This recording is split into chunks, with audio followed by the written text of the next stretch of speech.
सिद्धेभ्यः ओम नमः सिद्धेभ्यः ओम नमः सिद्धेभ्यः। णमो अरिहन्ताडं णमो सिद्धाडं णमो आईरियाडं णमो वच्छायाडं णमो लोये सबसाहुडं। चलते फिरते तीर्थ हैं हरते सब संताप, हम तो बस इतना जानते आप सरीखे आप, हम तो बस इतना जानते आप सरीखे आप। कुंडलपुर के बड़े बाबा की, मूलनायक श्री आदिनाथ भगवान की, सिरपुर के श्री पार्श्वनाथ भगवान की, परम पूज्य आचार्य भगवान गुरुदेव शिक्षण विद्यासागर जी महामुनिराज की, परम पूज्य न्यापक मुनि श्री समय सागर जी आदि समस्त न्यापक मुनिराजों की, परम पूज्य मुनि शिक्षण विमल सागर जी, अनंत सागर जी, धर्म सागर जी आदि समस्त 3,9 करोड़ मुनिराजों की। आज का यह पावन प्रसंग क्षमावाणी मनाने के लिए सभी लोग आए हैं। इसके साथ ही साथ आज जो पाठशाला यहाँ जितनी भी संचालित होती हैं उन सब की शिक्षिकाएं भी आई हैं और उनके साथ साथ जो किशनगढ़ से जो एक ऐसा परिवार है जो कि हमेशा दान के क्षेत्र में अग्रणी रहता है और उनका उल्लेख तो हम प्रवचन के माध्यम से कई बार करते रहते हैं और आप लोग उनसे उतने ज़्यादा परिचित नहीं होंगे, लेकिन जब हम संघ में थे तो वह उस समय उनकी प्रतिमा नहीं हुई थी और वह स्वाध्याय आदि के निमित्त से, चर्चा आदि के निमित्त से पास में आती थी। उनके अंदर शुरू से ऐसी जिज्ञासाएं रहती थी और वह 16 कारण व्रत आदि करती थी। उस समय तो मोबाइल आदि का त्याग करती थी और फिर हमें जानकारी हुई कि 3 प्रतिमा हो गई और अभी अभी आचार्य भगवान का पड़गान मिला तो 5 प्रतिमा के व्रत अंगीकार कर लिए। देखो, दुनिया में धन किसके पास नहीं है, धन तो इतना है लोगों के पास कि उसकी कोई सीमा नहीं है, लेकिन धन से कुछ नहीं होने वाला है। जो धन का सार्थक उपयोग करता है उसके साथ साथ कि प्रतिमा लेने के बाद और व्रतों का पालन करना। एक बार मुझे याद घटना आ गई, पनागर की बात थी, आचार्य जी के साथ थे जब, और उनको किसी का पड़गान नहीं मिला और आहार के बाद हम आकर बैठ जाते हैं और वो है दुखी होती हैं कि किसी का पड़गान नहीं मिला। तो हमने कहा आज से नियम लो कि या तो कभी आओगे नहीं, या आओगे तो शुद्ध भोजन बनाओगे और पड़गान करोगे, और साधु कोई आते हैं तो उनको आहार कराओ, नहीं तो अपना शुद्ध भोजन करना। और वह बात थी लगभग 2010 की और अब तो काफ़ी वर्ष हो गए हैं, लेकिन प्रोग्रेस हो रही है। सही तो यही होता है कि अपने जीवन में क्या परिवर्तन आया है, ये अपना जैन दर्शन सिखाता है। जैन दर्शन, जैन धर्म लाइफ मैनेजमेंट सिखाता है कि हम अपने जीवन को कैसे व्यवस्थित करें। तो अकेला धन का दान करना सब कुछ नहीं होता है, क्योंकि धन का दान तो सब कर लेते, लेकिन धन के साथ साथ अपने चारित्र को भी उज्ज्वल बनाना ये सबसे महत्वपूर्ण बात होती है। और हम तो यही चाहते हैं कि धीरे धीरे उनके ऐसी ही प्रतिमा बढ़ती जाएं और फिर धीरे धीरे आरिका के व्रत धारण करें। हमारी तो यही भावना है, क्योंकि सर्वोच्च पद महिलाओं के लिए आरिका ही होती, आरिका का ही पद होता है। ये सबसे बड़ी बात होती है, क्योंकि जैसे पूज्य ज्ञान सागर जी महाराज विद्वान थे, लोगों के मन में यही धारणा रहती थी कि विद्वान कभी मुनि नहीं बनते, लेकिन उन्होंने एक ऐसा काम करके दिखाया कि विद्वान भी मुनि बन गए। तो उन्होंने वाकई में आचार्य श्री विद्यासागर जी महाराज को अपना आचार्य पद देकर उन्होंने जो भावना रखी थी या जो उनके अंदर था कि हमें हमारा कौन संभालेगा, इतना हमने जो अपना ज्ञान का अर्जन किया है, तो वो तो सब आपको ज्ञात है। और पाठशाला की बात चल रही थी कि पाठशाला के संचालन में समाज के प्रत्येक व्यक्ति का योगदान होना चाहिए, क्योंकि ये एक ज्ञान का महायज्ञ है और ज्ञान दान सबसे बड़ा दान होता है। क्योंकि ऐसा लिखा है कि जो व्यक्ति स्वाध्याय कर रहा है और विस्मृत भी हो जाता है उसका ज्ञान, तो आगे चलकर वो केवल ज्ञान में परिणत होता है। यानी दुनिया में सबसे ज़्यादा पुण्यवान व्यक्ति होता है जो स्वाध्याय आदि करता है, क्योंकि वह आगे चलकर केवल ज्ञान में परिणत होने वाला है। इसलिए एक विद्वान थे और कोई संगोष्ठी आदि चल रही थी, तो किसी ने पूछा कि आपको समझ में आ रहा है कि नहीं? बोले समझ में आए या ना आए, मुझे पूरा विश्वास है कि इस स्वाध्याय के माध्यम से असंख्यात गुणी कर्मों की निर्जरा हो रही है। विश्वास होना चाहिए। देखो पूज्य आचार्य भगवान न कन्नड़ आती थी ना हिंदी, कन्नड़ आती थी हिंदी नहीं आती थी, और कुछ भी उनकी शिक्षा देखो कितनी कम है, लेकिन उन्होंने कितने ज्ञान को कितना हिमालय प्रदान कर दिया कि कितनी ऊंचाइयों को छुआ कि उनके साहित्य में कितनी सारी पीएचडी हो गई। पूरे वर्ल्ड में एक ही रिकॉर्ड है मात्र कि जो कम पढ़ा हो और उसके साहित्य पे इतनी सारी पीएचडी हो गई हुई दुनिया में। इससे बढ़कर कोई वर्ल्ड रिकॉर्ड नहीं हो सकता है कि जो आचार्य भगवान की शिक्षा इतनी कम होने के बावजूद भी उन्होंने संस्कृत, अंग्रेजी, ऐसी कोई भाषा नहीं है प्राकृत आदि जिन पे अपनी कमांड हासिल नहीं की हो। तो इसलिए पाठशाला के माध्यम से छोटे छोटे जो बच्चों को जो शिक्षिकाएं ज्ञान देती हैं वो महान कार्य कर रही हैं। क्योंकि लोग आते हैं शिकायतें कर जाते हैं कई बार अपने बच्चों की, क्योंकि अपने बच्चे अच्छे लगते हैं और शिक्षिकाएं उन्हें ये लगता है कि ये शत्रु जैसी हैं। लेकिन शिक्षिकाएं कुछ भी उनको मिलता नहीं है, फिर भी वो अपना ज्ञान का दान कर रही हैं। और जो ज्ञान का दान करता रहता है, हम तो ये कहते उनको भी अगर कभी कभी परिभाषाएं याद नहीं हो पाती हैं तो रोज पढ़ाते पढ़ाते उनको भी याद हो जाती हैं वो चीज़ें, और इससे फायदा ही होता है। इसलिए हमेशा पाठशालाओं में, पूरे देश में जो भी पाठशालाएं चल रही हैं, आचार्य श्री का 50वां आचार्य पदारोहण दिवस चल रहा है, तो जितनी भी पाठशालाएं चल रही हैं उनको ऐसी प्रतियोगिताएं भी रखना चाहिए कि आचार्य श्री के 50 हाई को समण सुत्तम की गाथाएं जो याद करेगा और आचार्य श्री से संबंधित जो भी पेंटिंग भजन बनाएगा, ऐसी पाठशालाओं के माध्यम से लगभग 2-3 महीने हैं। आचार्य पदारोहण दिवस के 10 नवंबर को संभवतः आचार्य भगवान के 50 वर्ष पूरे होने वाले हैं। तो जितने भी महीने बचे हैं उन महीनों में पाठशाला के लोग अच्छी मेहनत करें।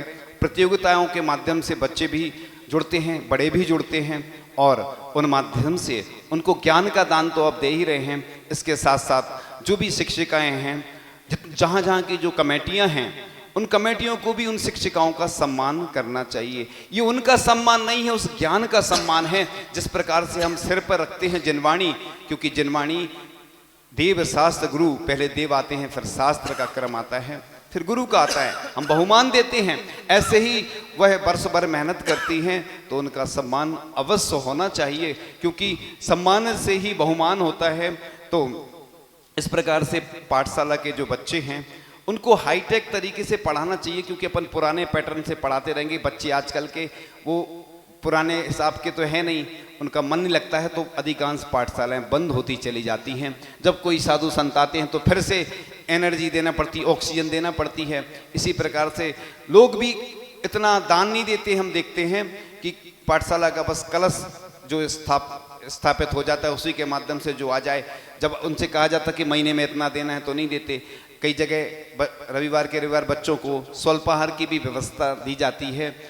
सायगढ़ में अभी हम लोग थे तो उधर घर में एक दिन पूरे बच्चों को बुलाते थे, अलग अलग दिन, अलग अलग रविवार के रविवार, अलग अलग परिवार। तो ये बहुत अच्छी व्यवस्था लगी, उससे बच्चों में उत्साह भी होता है, क्योंकि छोटे छोटे बच्चे होते हैं, जैसे अपने बच्चे होते वैसे ही वो पाठशाला के बच्चे होते हैं। तो उनके लिए अपन को अच्छे से शिक्षा देना चाहिए कि जिसके माध्यम से उज्जवल भविष्य उनका निर्मित हो। क्योंकि मुझे याद आ रहा है कि जो पाटनी जी हैं, उनका एक बच्चा था, लड़का, वो विदेश पढ़ने गया, तो आचार्य श्री ने कहा कि शुद्ध भोजन बनाना और करना। वो चाहते तो अपने साथ नौकर भी भेज देते उसके साथ, बच्चे के साथ, लेकिन हमें जो जानकारी है उसके अनुसार कि उसने खुद भोजन बनाया और शुद्ध भोजन बनाकर शुद्ध भोजन विदेश में भी रहकर पढ़ता था और फिर पढ़ के वापस आ गया। तो ये संस्कार कहलाते हैं। ये संस्कार ऐसे ही नहीं आते हैं। और कई बार ऐसे भी प्रसंग आए कि उनके बच्चे आए और पूजन आदि नहीं करते थे उस समय, तो हमने फिर नियम दिया, हमने कहा हम आपका नाम कई बार लेते रहते हैं और हमें भी दोष लगेगा, आप अगर पूजन नहीं करोगे तो हम लोग आपका नाम लेते हैं। तो बहुत अच्छे संस्कार उनके यहाँ शुरू से आचार्य भगवान का प्रभाव है। और एक बात और मुझे याद आ रही है, अभी कुंडलपुर में ही जब अशोक जी से बात हुई, पहले मैं ये कहता था कि बड़े बाबा की कृपा इनके ऊपर बहुत है, उन्हीं के प्रभाव से सब कुछ उनका बढ़ता चला जा रहा है।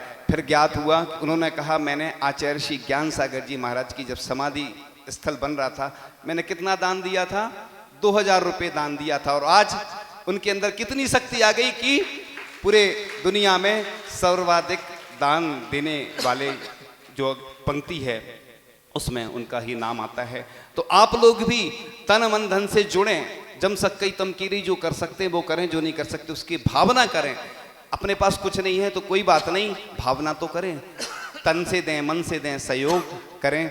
तो इस प्रकार से आज क्षमावाणी का पर्व आप लोग सिर्फ क्षमावाणी मैसेज के माध्यम से ही नहीं मनाएं, वास्तविकता में चाहे परिवार हो, चाहे समाज हो, चाहे रिश्तेदार हो या जो भी परिचित हो, सबसे वास्तविक क्षमा उनको करें और वास्तविक क्षमा मांगे अंदर से, हृदय से। वही सही क्षमा वाणी है। नहीं तो औपचारिकता कर लेते हैं, आई एम सॉरी बोल देते इंग्लिश में, तो बस कुछ भी करते रहो। ऐसा नहीं, पहले इसके बारे में, क्षमा के बारे में पहले बहुत कुछ बता चुके हैं। तो आचार्य भगवान के आशीर्वाद से अभी यहाँ पर एक महाअनुष्ठान सिद्ध चक्र महामंडल विधान का होने वाला है। उसमें सभी शिक्षिकाओं को योगदान देना है, सबको खुद भी शामिल होना है, उसके साथ साथ सभी लोगों को अपने अपने पाठशालाओं के, अपने जहाँ समाज हैं उन समाज के लोगों को भी जोड़ना है। और उस अनुष्ठान से वह एक MP नगर में जो भव्य जिनालय जो पूरे विश्व में अन्य जगह नहीं बन रहा है, सिर्फ इसी धरती पर आचार्य भगवान ने आशीर्वाद दिया, सानिध्य प्रदान किया और उनके माध्यम से, उनके आशीर्वाद से जो बन रहा है उसमें जो जो प्रतिमा आदि कुछ रह गई हैं, तो हमारी तो भावना है कि इस देश के जो सर्वोच्च दानदाता हैं वही इसके पुण्यार्जक बन जाएं तो बहुत अच्छा रहेगा, क्योंकि वो पूरी दुनिया में तो करते ही हैं, लेकिन इस मुख्यालय से भी जुड़ेंगे तो जो आचार्य श्री की परिकल्पना है वह पूरी होगी। और आचार्य भगवान के चरणों में एक भजन के साथ विराम लेंगे। हे मेरे गुरुवर एक बात बताओ, कहाँ है भगवान हमें दिखाओ, मैंने तो उनको कहीं देखा नहीं, कहीं मेरे भगवान तुम तो वही तो नहीं, कहीं मेरे भगवान तुम तो वही तो नहीं। मैंने सुना है मन मन में भगवान विराजे रहते हैं, अंतः मन से झांको तो वह हमें दिखाई देते हैं। मेरे तो मन में गुरुवर तुम ही हो बसे, कहीं मेरे भगवान गुरुवर तुम ही तो नहीं। तेरा रूप देख के गुरुवर कुछ कुछ ऐसा लगता है, मंदिर में भगवान की मूरत से भी कुछ कुछ मिलता है। सच सच बताना गुरुवर छिपाना नहीं, कहीं मेरे भगवान गुरुवर तुम ही तो नहीं, कहीं मेरे भगवान गुरुवर तुम ही तो नहीं। हमारे आचार्य भगवान जिनके बारे में जब हम बोलते हैं तो बस लगता है कि बोलते ही चले जाएं, लेकिन आप लोग इन पाठशालाओं से तन मन धन से जुड़ें और जो मंदिर की योजना है उसके लिए भी आप सबको मिलकर के काम करना है, क्योंकि हमारे आचार्य भगवान चाहते हैं कि ऐसे हमारे पाषाण के जिनालय बने जो 2000 वर्ष तक हमारी जैन परंपरा, जैन शासन, जैन धर्म को सुरक्षित रखें। तो हमें पाठशाला के संस्कारों को तो सुरक्षित रखना है, इसके साथ साथ हमें अपने संस्कारों को भी सुरक्षित रखना है। आचार्य भगवान के चरणों में कुछ पंक्तियों के साथ कि जब तक नभ में है सूर्य चंद्र गंगा यमुना की धारा है, तब तक इनका नाम बना रहे, गुरु को नमन हमारा है। इनका सरल स्वभाव देखकर झुक जाता है माथा, आने वाला कल भी गाएगा गुरु जी की गाथा। तो ऐसे भगवान के चरणों में मैं अनंत बार नमस्कार करता हूँ। और एक भजन मुझे याद आ रहा है, मैं हमेशा सुनाया करता हूँ, भजन दूसरों का है, आप समझ जाओगे किसका है, राजस्थान का भजन है ये, हम कुछ दूसरे शब्दों के साथ सुनाते हैं।